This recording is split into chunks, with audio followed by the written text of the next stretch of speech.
வணக்கம். இன்னைக்கு நாம ஒரு முக்கியமான, சொல்லப்போனா கொஞ்சம் பரபரப்பான விஷயத்தை பத்தி ஆழமா பார்க்க போறோம். செயற்கை பொது நுண்ணறிவு, அதாவது ஆர்டிஃபிஷியல் ஜெனரல் இன்டெலிஜென்ஸ், ஏஜிஐ. இது வெறும் அடுத்த டெக் அப்டேட் இல்ல. நம்மள மாதிரி மனுஷங்கள மாதிரி யோசிக்கிற, கத்துக்கிற எந்த ஒரு இன்டெலெக்சுவல் டாஸ்கையும் செய்யக்கூடிய ஒரு ஏஐ பத்தி தான் பேச போறோம். இதுக்காக நாங்க செயற்கை பொது நுண்ணறிவு ஒரு கண்ணோட்டம்னு சில குறிப்புகளை நல்லா அலசி ஆராய்ஞ்சிருக்கோம். அதுல இருக்கிற முக்கிய விஷயங்களை உங்ககிட்ட பகிர்ந்துக்கலான் இருக்கும். அதாவது ஏஜிஐனா என்ன, இப்ப நாம யூஸ் பண்ற ஏஐக்கும் இதுக்கும் என்ன பெரிய வித்தியாசம், என்னென்ன நன்மைகள் வரலாம், அதே மாதிரி என்ன ஆபத்துகள் இருக்கு, முக்கியமா இது உங்க வாழ்க்கையை எப்படியெல்லாம் மாத்தலாம், இதெல்லாம் புரிஞ்சுக்கிறது தான் இந்த உரையாடலோட நோக்கம். சரி, ஆரம்பிக்கலாமா? நிச்சயமா. இப்போ நாம பாக்குற ஏஐ இருக்கு இல்லையா, இந்த வாய்ஸ் அசிஸ்டன்ட், படம் வரைகிற ஏஐ, இதெல்லாம் குறுகிய ஏஐ, அதாவது நேரோ ஏஐ. ஆமா, குறிப்பிட்ட வேலைக்கு மட்டும் ட்ரெயின் பண்ணுது. அதேதான். ஆனா ஏஜிஐ அப்படி இல்ல. அது அறிவியல், கலை, மொழி, தர்க்கம்னு பல ஃபீல்டுல மனுஷங்க ரேஞ்சுக்கு யோசிச்சு பிரச்சனைய தீர்க்கும். ஓ, அப்போ அதுக்கு தனித்தனியா ட்ரெயினிங் தேவையில்லையா? அந்த குறிப்புகள்ல தானாதே கத்துக்கோன்னு போட்டிருந்த மாதிரி ஞாபகம். ஆமா, அதுதான் முக்கியமான பாயிண்ட். திரும்ப திரும்ப சொல்லித் தராமலேயே புதுசா கத்துக்கும். நம்மள மாதிரி காமன் சென்ஸ் யூஸ் பண்ணோம், ஞாபகம் வச்சுக்கும், முன்ன பின்ன தெரியாத ஒரு சூழ்நிலையில கூட தானா முடிவெடுக்கும். இது ஒரு பெரிய லீப் ஃபார்வர்ட். கேட்கவே பிரமிப்பா இருக்கு. அப்போ இப்போ இருக்கிற ஏஐ ஒரு டூல்னா, ஏஜிஐ ஒரு பார்ட்னர் மாதிரி இல்ல ஒரு சயின்டிஸ்ட் மாதிரியே கூட செயல்படலாம்னு சொல்றீங்க. ஆமா, அது தானா புது கருவிகளை உருவாக்கலாம், அறிவியல் தியரிகளை கண்டுபிடிக்கலாம், ஏன் சமூக பிரச்சனைகளுக்கு கூட தீர்வு சொல்லலாம். நம்பவே கொஞ்சம் கஷ்டமா தான் இருக்கு. யோசிச்சு பாருங்க, மருத்துவத்துல என்ன மாதிரி மாற்றங்கள் வரும். பல வருஷமா தீர்வு இல்லாத நோய்களுக்கு, உதாரணமா கேன்சர், ஆல்சைமர்ஸ், இதுக்கெல்லாம் மருந்துகளை சில வாரங்கள்லயே கண்டுபிடிக்க உதவலான்னு அந்த குறிப்புகள் சொல்லுது.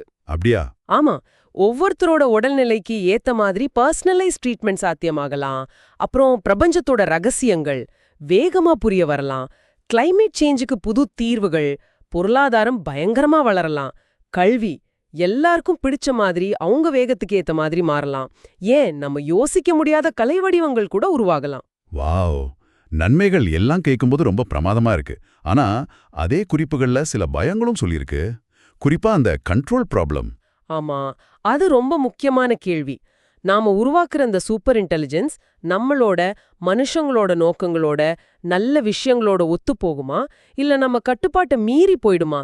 இதுதான் பெரிய சவால். இது டெக்னிக்கல் மட்டும் இல்ல, எத்திக்கல் சவாலும் கூட இல்லையா? நிச்சயமா. அப்புறம் இன்னொரு விஷயம், இந்த சக்தி ஒரு சில கம்பெனி கிட்டயோ இல்ல சில நாடுகள் கிட்டயோ மட்டும் போயிடுச்சுன்னா ஏற்றத்தாழ்வு இன்னும் அதிகமாகும். எலான் மஸ்க், சாம் ஆல்ட்மன் மாதிரி ஆளுங்களே கூட இத சரியா ஹேண்டில் பண்ணலனா மனித எண்ணத்துக்கே ஆபத்துன்னு சொல்றாங்க. ஓ, இது யாருடைய வேல்யூஸ் ஃபாலோ பண்ணணும்? ஒரு கஷ்டமான நிலைமையில அது எடுக்கிற முடிவு சரியா தப்பான்னு யார் சொல்றது? இதுக்கெல்லாம் பதில் இப்போதைக்கு இல்ல. சரி, இதெல்லாம் பெரிய லெவல் விஷயங்கள். நம்ம நேயர்களுக்கு அவங்க வாழ்க்கையில இது எப்படி தாக்கத்தை ஏற்படுத்தும்? வேலை வாய்ப்பு பத்தி சொன்னீங்களே. ஆமா, நிறைய அறிவு சார்ந்த வேலைகள், அதாவது நாலேஜ் ஒர்க், ஏன் கிரியேட்டிவ் வேலைகள் கூட மாறலாம், இல்ல இல்லாம கூட போகலாம். கொஞ்சம் பயமா தான் இருக்கு. ஆனா அதே சமயம் ஏஜிஐய எப்படி பயன்படுத்துறது, அதை எப்படி மேனேஜ் பண்றது, அதை எப்படி இன்னும் டெவலப் பண்றதுன்னு புது வேலைகளும் உருவாகும்னு ஒரு கருத்து இருக்கு. உங்க டெய்லி லைஃப்ல பணம் கையாள்றது, ஹெல்த் பாத்துக்கிறது, ட்ரிப் பிளான் பண்றது, இதுக்கெல்லாம் ஏஜிஐ அசிஸ்டன்ஸ் வரலாம். கல்வி இன்னும் பர்சனலைஸ் ஆகும். அசிஸ்டன்ஸ் சரிதான். ஆனா அந்த அளவுக்கு டெக்னாலஜியை நம்பி இருக்கிறது, நம்மளோட சுதந்திரம், பிரைவசி, நாமளே யோசிச்சு முடிவெடுக்கிற திறன், அதெல்லாம் என்ன ஆகும்? கரெக்ட். அந்த சார்பு நிலை பத்தின கேள்விகள் ரொம்ப முக்கியம். இதுல இருந்து நீங்க என்ன புரிஞ்சுக்கணும்னா, முதல்ல ஏஜிஐ பத்தி தெரிஞ்சுக்கோங்க. இந்த மாதிரி உரையாடல்கள் அதுக்கு உதவும். ரெண்டாவது, நம்ம மனுஷங்களுக்குன்னு சில தனிப்பட்ட திறமைகள் இருக்கு இல்லையா, empathy, ethics, critical thinking, creativity, இதெல்லாம் இன்னும் முக்கியமாகும். இத வளர்த்துக்கணும். சரி. மூணாவது, எந்த அளவுக்கு ஆட்டோமேஷன் வேணுங்கிறத நாம தான் யோசிக்கணும். இது அணுசக்தி மாதிரி பவர்ஃபுல். அதுக்கு எப்படி உலக அளவுல ரூல்ஸ், கண்ட்ரோல்ஸ் இருக்கோ, அதே மாதிரி ஏஜிஐக்கும் பொறுப்பான வளர்ச்சி, சில நெறிமுறைகள், விதிகள் தேவை. இத பார்த்து பயப்படாம இதோட எப்படி சேர்ந்து இயங்குறதுன்னு கத்துக்க வேண்டிய கட்டாயத்துல நாம இருக்கோம். அப்போ சுருக்கமா சொன்னா ஏஜிஐங்கிறது ஒரு ரெண்டு பக்கம் கூர்மையான கத்தி மாதிரி. ஒரு பக்கம் பார்த்தா மனித குலத்துக்கு கற்பனை செய்ய முடியாத நன்மைகளை கொடுக்கலாம். ஆமா.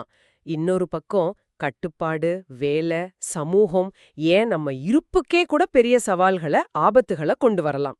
அதனால ரொம்ப கவனமா, பொறுப்பா கையாளணும். சரி, இந்த ஆழமான அலசலோட இறுதியில உங்களுக்காக ஒரு கேள்வி, இல்ல ஒரு சிந்தனைன்னு வச்சுக்கோங்களேன். ஏஜிஐ டெக்னாலஜியை மட்டும் மாத்தாது போல தெரியுது. மனிதன்னா யாருங்கிற நம்ம புரிதலையே கூட மாத்தி அமைக்கலாம். எதிர்காலத்துல அது நமக்கு ஒரு சூப்பர் அசிஸ்டண்டா இருக்குமா, இல்ல ஒரு சூப்பர் த்ரெட்டா மாறுமாங்கிறது நாம அதை எப்படி உருவாக்குறோம், கட்டுப்படுத்துறோம், அதோட எப்படி சேர்ந்து வாழப் போறோங்கிறத பொறுத்து தான் இருக்கும். யோசிச்சு பாருங்க.